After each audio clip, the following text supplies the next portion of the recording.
में चलकर प्रचेतागण हुए। इस तरह से बहुत सुंदर, वाह, आज हमारे मध्य हमारे इस पालम क्षेत्र के विशिष्ट समाज सेवी श्री सुधीर राय जी आए हैं। सुधीर राय जी का मैं अपने व्यासपीठ की ओर से और अपने इन प्यारे श्रोताओं की ओर से बहुत बहुत प्यार, बहुत बहुत स्वागत, बहुत बहुत अभिवादन करता हूं।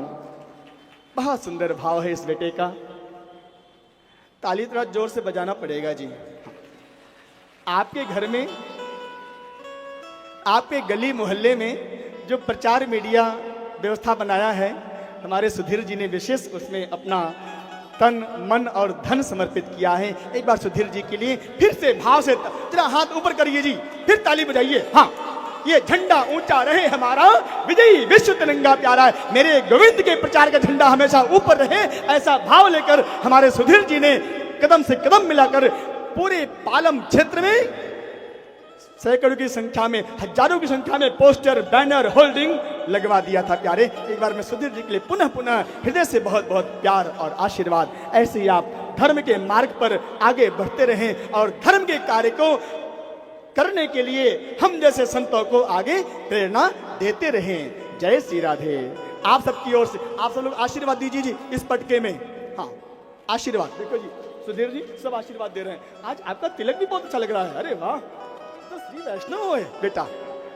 इसका तिलक, इधर तिलक देखो जी, बहुत प्रसिद्ध समाज सेवी हैं, पर इनके माथे पर तिलक देखिए, ये श्री जी हैं। दिखाओ जी तिलक। हाँ, वाह, बहुत सुंदर। आइए, आपका स्वागत। और सुनिए सुधीर जी, आज आप आ गए हैं, आज से आपको रोज आना है। अंकल मैडम, अरे वाह, सोने पे सुहागा, वाह, आज अकेले आए हैं, कल धर्मपत्नी जी भी आई हैं, आएंगी। बहुत बहुत साधुवाद। कल जन्मोत्सव है ठाकुर जी का। अभिवादन। आइए। भज राधे गोविंदर पगले, भज राधे गोविंदा, भज राधे गोविंदर पगले, भज राधे गोविंदा। क्या करो जी, ये भजन मैंने जीवन में पहली बार गाया है। आपको अच्छा लगा है कि नहीं? सच्ची बताना। लगा? कितना लगा? अच्छा, अच्छा, इतना अच्छा, अरे वाह, अद्भुत। भज राधे गोविंदर पगले, भज राधे गोविंदा रे, भज राधे गोविंदर पगले, भज राधे गोविंदा।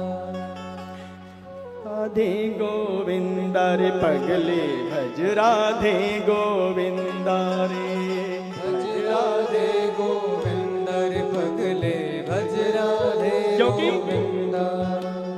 तन पिंजरे को छोड़ कहीं, को छोड़ कहीं, तन पिंजरे को छोड़ कहीं, तन पिंजरे को छोड़ कहीं, उड़ जाए न प्राण परिंदा रे।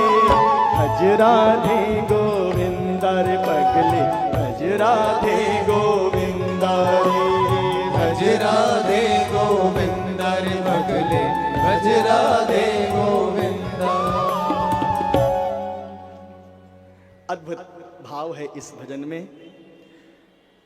आइए हम सभी लोग मनु जी के जो दूसरे पुत्र हैं, जिनका नाम है प्रियव्रत, अब बहुत ध्यान से सुनिएगा, सावधान हो जाओ। अपना अपना मस्तक खुला नहीं छोड़ना है, माताओं से विशेष आग्रह। देखो पालव नीचे है, पल्लू नीचे हो जाता है। अब देखो जैसे समुद्र में लहर उठ रही है, देखो, अरे दिखाओ दिखाओ दिखाओ, देखो सब ऐसे ऐसे घूंघट नहीं कर रही है, पालव सिर पे रख रही हैं जी। ये मैं आपको बताऊं एक बात, जब भी आप घर से बाहर निकलो ना, ये भारतीय संस्कृति का एक सूत्र मैं दे रहा हूं प्यारे। आज यदि समाज में कोई इतनी बड़ी विकृति आ रही है, तो इसका मुख्य कारण हम अपने संस्कृति से विमुख हो रहे हैं। हमारी भारतीय संस्कृति है प्यारे, जब भी आप घर से बाहर निकलो, अपने कमरे से बाहर निकलो, तो आपके सिर पर आपकी इज्जत होनी चाहिए। और ये इज्जत कोई और नहीं प्यारे, ये इज्जत का प्रतीक है प्यारे। मेरा पल्लू, मेरा जो पालव है ना, यही हमारे इज्जत का प्रतीक होता है प्यारे। अपनी इज्जत को अपने मस्तक पर रखो प्यारे, आपकी सुरक्षा होगी, आपकी रक्षा होगी प्यारे। समाज में आपको कोई बुरी निगाह से देख नहीं सकता है। यही तो शोभा है माताओं की। अब सावधान हो जाओ, भगवान श्री कृष्ण के मंगलमय नाम का स्मरण करते हुए कथा श्रवण करें।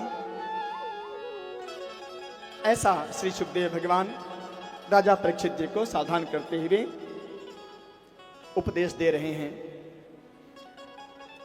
प्रियव्रतो भागवते आत्मा राम है कथम मुने, गृहे रमत्यन्मूल कर्म बंध पराभव।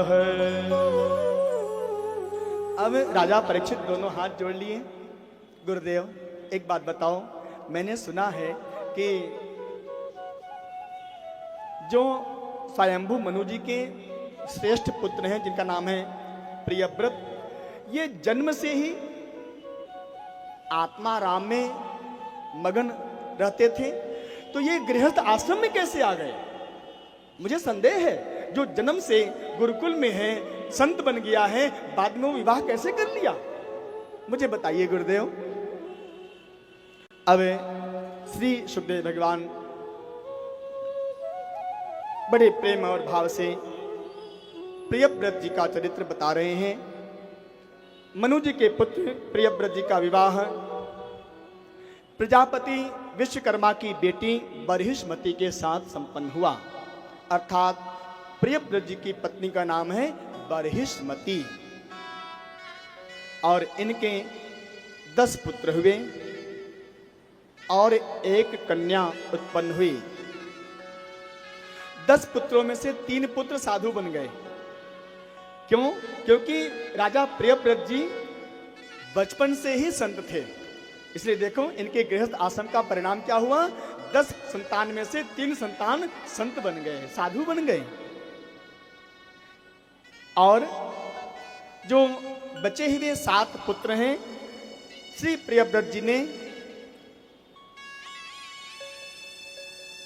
पृथ्वी की परिक्रमा किया है। 7 परिक्रमा, बहुत ध्यान से सुनिएगा, थोड़ा खगोल और भूगोल का ये प्रसंग चल रहा है। रथ पर बैठकर पृथ्वी की 7 परिक्रमा किए, तो जो पहिया, रथ का पहिया जहां पर था, वहां से 7 परिक्रमा करने से 7 समुद्र बन गया, और जो दोनों पहिया के बीच का भाग था वो 7 द्वीप बन गया, सप्तद्वीप। और इन्हीं 7 द्वीप के राजा 7 पुत्र बना दिए गए प्रियव्रत जी के। कौन कौन सा द्वीप है, ध्यान से सुनिएगा। जिस द्वीप में हम रहते हैं उस द्वीप का नाम है जम्बू द्वीप। हम लोग संकल्प लेते हैं ना, जम्बू द्वीपे भरतखंडे, तो जम्बू द्वीप। दूसरा द्वीप है प्लक्ष। तीसरा द्वीप है शाल्मली, कुश, क्रौंच, शाक और पुष्कर। ये 7 द्वीप हैं। 7 द्वीप के राजा 7 पुत्र बना दिए गए हैं प्रियव्रत जी के।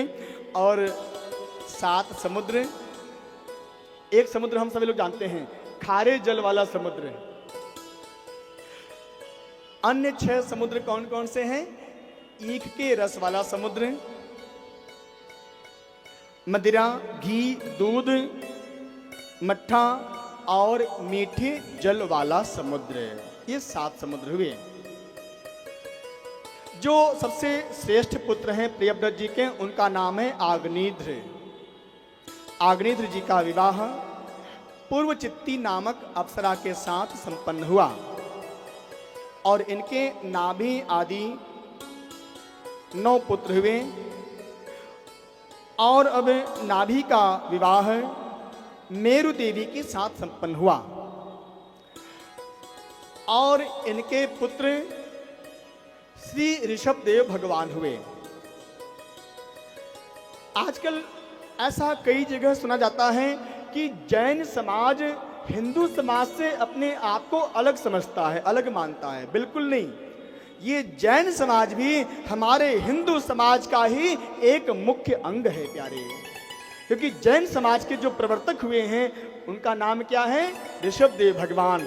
और ऋषभदेव भगवान कौन हुए हैं? ऋषभदेव भगवान हमारे भगवान नारायण के ही अवतार के रूप में आए हैं प्यारे, जिन्होंने जैन धर्म का सुंदर उपदेश दिया है प्यारे, जो जैन धर्म के प्रवर्तक हुए हैं प्यारे। इस तरह से श्री ऋषभदेव जी का विवाह इंद्र की पुत्री जयंती जी के साथ संपन्न हुआ, जिनके 100 पुत्र हुए। कितने पुत्र हुए? 100। अच्छा, एक बात मैं पूछूं, आजकल हमारे भारतीय संस्कृति पर बहुत खतरा मंडरा रहा है, क्यों? कभी आप सोचते हो? कभी आप एकांत में बैठकर, मैं सभी हिंदू समाज से एक बात अवश्य बोलना चाहूंगा प्यारे, क्या आप कभी अपने धर्म के विषय में सोचते हो? बोलो। नहीं सोचते। क्यों? अरे यदि मैं एक पुत्र से 2 पुत्र पैदा कर लूंगी तो उसका खर्चा कैसे होगा? तुम खर्चे के लिए सोचते हो प्यारे, पुत्र के जीवन के लिए सोचते हो, लेकिन अपने धर्म के लिए नहीं सोचते हो। ध्यान देना, यदि तुम्हारी मानसिक स्थिति ऐसी रहेगी तो आगे आने वाले समय में तुम्हारा धर्म खतरे में तो है ही, फिर तुम भी खतरे में पड़ जाओगे प्यारे। यदि तुम्हें अभी भी नहीं चेतना जगी तो तुम्हारा जीवन आगे आने वाले समय में बहुत ही भयावह हो जाएगा।